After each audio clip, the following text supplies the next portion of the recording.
Salut tout le monde. Vous avez vu des vidéos de Trump qui circulent. Trump qui renvoie des étrangers chez eux pour leur dire oui, allez travailler vos pays. Restez chez vous, voilà. Et il a même sorti sa liste.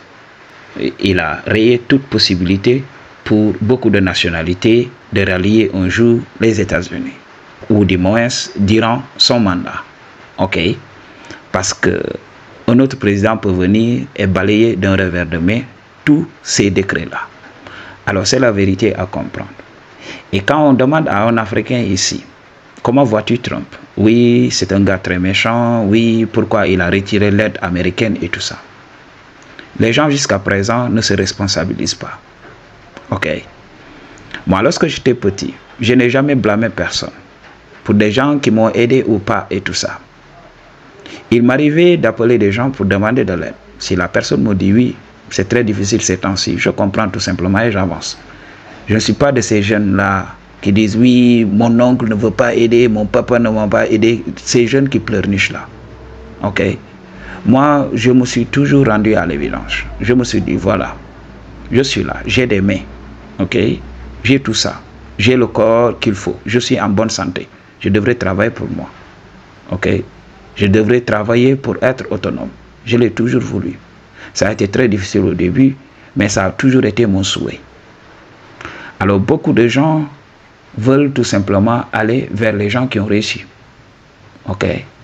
Quand on prend par exemple un Trump, oui, Trump peut-être on peut dire qu'il a toujours vécu dans la richesse. Je n'ai pas regardé sa biographie. Je vais prendre un exemple que je maîtrise. Youssou N'Dour au Sénégal. Ok. Il est milliardaire en francs CFA. C'est un artiste sénégalais et businessman. Ok. Il est milliardaire maintenant. Mais tout n'a pas été rose. Il a commencé sa carrière à 7 ans. Ok. Il a travaillé avec ses parents. Ses parents étaient extrêmement pauvres. Il s'est battu. Peu importe comment il a acquis sa fortune, mais il était pauvre. Juste pour te dire. Alors, quand on regarde cet homme accompli aujourd'hui, on oublie qu'il avait fait un parcours, qu'il s'est battu. Ça n'a pas toujours été facile. Les gens oublient, surtout l'Africain. L'Africain, il est là à t'applaudir. Quand tu es milliardaire, il s'en fiche de ton parcours. Quand Youssou N'Dour explique son parcours, au lieu que cette jeunesse s'en inspire, aujourd'hui Youssou N'Dour voyage partout dans le monde. On ne peut pas lui refuser un visa. Ok? À moins qu'il ait des problèmes avec un dirigeant de ces pays-là. Mais on ne peut pas lui refuser un visa parce que le gars, il est crédible. Il a travaillé sur lui, maintenant il a son argent. Alors, les Africains, au lieu de se dire, si lui, il a pu le faire, moi je vais réussir. Même si je ne deviens pas comme lui, mais j'arriverai quand même à tirer mon épingle du jeu pour pouvoir aussi vivre bien. Je lance un disclaimer. Ce n'est pas le fait d'être milliardaire qui fait de toi quelqu'un qui est heureux et tout ça. Les milliardaires ont beaucoup de problèmes. Alors, je suis là tout simplement pour donner la vérité. Donc c'est la chose à comprendre. Les Africains des pays du tiers-monde, les gens ne s'inspirent pas de ça. Ils veulent une solution dès aujourd'hui. Ce sont des gens qui ne s'inscrivent pas dans la durée. Ils n'ont pas de plan dans le long terme. Ce sont des gens qui ne travaillent que pour le court terme. Je ne peux pas comprendre les gens qui sont ici. Si tu es capable de faire 2 millions, 3 millions de francs CFA, et tu prends ces 3 millions de francs CFA pour payer des passeurs. Si tu es capable de faire 3 millions en une année, ou bien en 2 ans, au bout de 10 ans, tu feras combien de millions? Donc le problème de beaucoup d'Africains, c'est qu'ils ne sont pas patients. Ils veulent tout simplement une solution dardard. Ok? They want it yesterday. Ils ne veulent même pas faire le travail, ils ne veulent pas patienter. C'est pour cela ils vont dépenser toute leur fortune pour aller en Occident. Et là, beaucoup de gens croient que oui, les gens en Occident sont très méchants. Ok?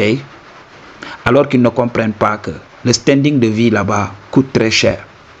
Ok? Toi, tu vas partir ici avec tes pauvres francs. Arriver là-bas, qu'est-ce que tu vas faire? Avec le loyer là, qui coûte très cher, qu'est-ce que tu vas faire? Tu vas aller investir les rues. Eux, ils ont leurs hommes pauvres. Eux, ils ont leur classe pauvre. Il y a beaucoup de gens qui sont très pauvres là-bas. Ils dorment dans les rues. Et l'État se bat pour pouvoir nourrir ces gens-là. Et toi, tu veux quitter ta pauvreté là pour aller augmenter la pauvreté de l'autre. Oui, il y a beaucoup de gens qui viennent des pays du tiers-monde qui arrivent à réussir là-bas. Ça, on comprend. Mais ce n'est pas tout le monde. La majeure partie de ces gens-là vont aller augmenter la pauvreté là-bas. Et qu'est-ce qui se passe? Là où on parle de pauvreté, on commence à parler de violence. Ok? Beaucoup de gens ne comprennent pas. S'il y a la violence aujourd'hui, c'est à cause de la pauvreté. Si tu veux régler la question de la violence, commence à créer de la richesse, tu vas voir. Commence à rendre beaucoup de personnes riches, tu vas voir. Il n'y aura pas ces genres de trucs. Ok? Donc c'est la chose à comprendre.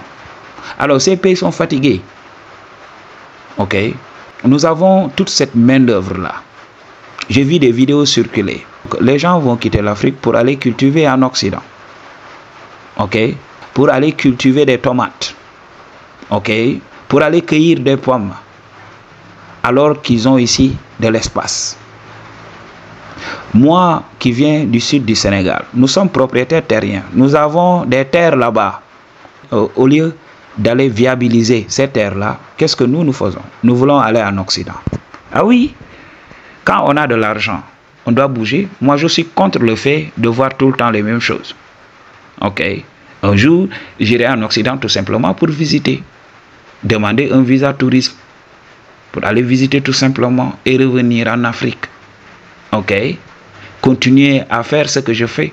Si on m'appelle là-bas pour le travail, je peux aller travailler et revenir rapidement. Ok? Mais qu'est-ce qui se passe? Beaucoup d'Africains ici vont aller emprunter de l'argent. Ils vont soit emprunter de l'argent ou bien voler des gens tout simplement pour aller en Occident. Au lieu de prendre cet argent, de viabiliser nos terres là, ok, de tout clôturer et de se mettre à l'agriculture. Ils vont dépenser des millions pour aller cultiver en Occident, alors que les terres en Afrique ne manquent pas. On a vu tout ça. Ce sont ces gens qui vont pleurnicher, oui, l'Occident nous a tout volé. Qu'est-ce que l'Occident t'a volé? Qu'est-ce que l'Occident t'a volé? Oui, l'Occident a volé de l'or. Est-ce que tu manges l'or chaque jour? Est-ce que tu manges l'or? Mais non, moi je mange du riz, oui, je mange des pâtes et tout ça. Et tout ça c'est importé. Ok. Pourquoi tu ne cultives pas ton riz ici? Au Sénégal, l'État même avait parlé de ça, le consommer local, chez nous au Sénégal. Retournons vers nos produits locaux. Mais les gens ne veulent pas de ça.